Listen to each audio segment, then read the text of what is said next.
ایشیائی ترقیاتی بینک نے ڈیولپمنٹ آؤٹ لک جاری کر دیا ہے۔ پاکستان کے لیے رواں مالی سال کے معاشی شرح نمو اور مہنگائی کے تخمینوں پر نظر ثانی کر دی گئی ہے۔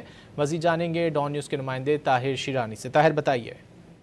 جی، ایشیائی ترقیاتی بینک نے رواں مالی سال 2026-27 کے لیے پاکستان کی معاشی شرح نمو کا تخمینہ 4.5% سے کم کر کے 3.7% کر دیا، جبکہ رواں مالی سال کے لیے مہنگائی کا سالانہ تخمینہ 6.5% سے بڑھا کر 8.3% کیا گیا ہے۔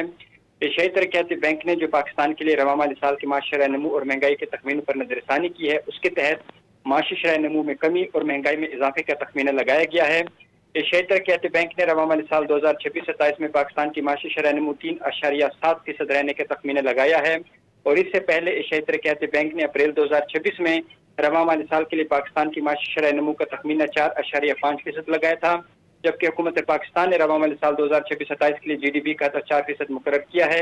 اسی طرح ایشیائی ترقیاتی بینک نے اپنی تازہ رپورٹ میں رواں مالی سال کے لیے پاکستان میں اوسط مہنگائی کا تخمینہ 8.3% لگایا ہے، اور قبل ازیں اپریل 2026 میں ایشیائی ترقیاتی بینک نے رواں مالی سال کے لیے مہنگائی کا سالانہ اوسط میں ہدف جو تخمینہ ہے وہ 6.5% لگایا تھا۔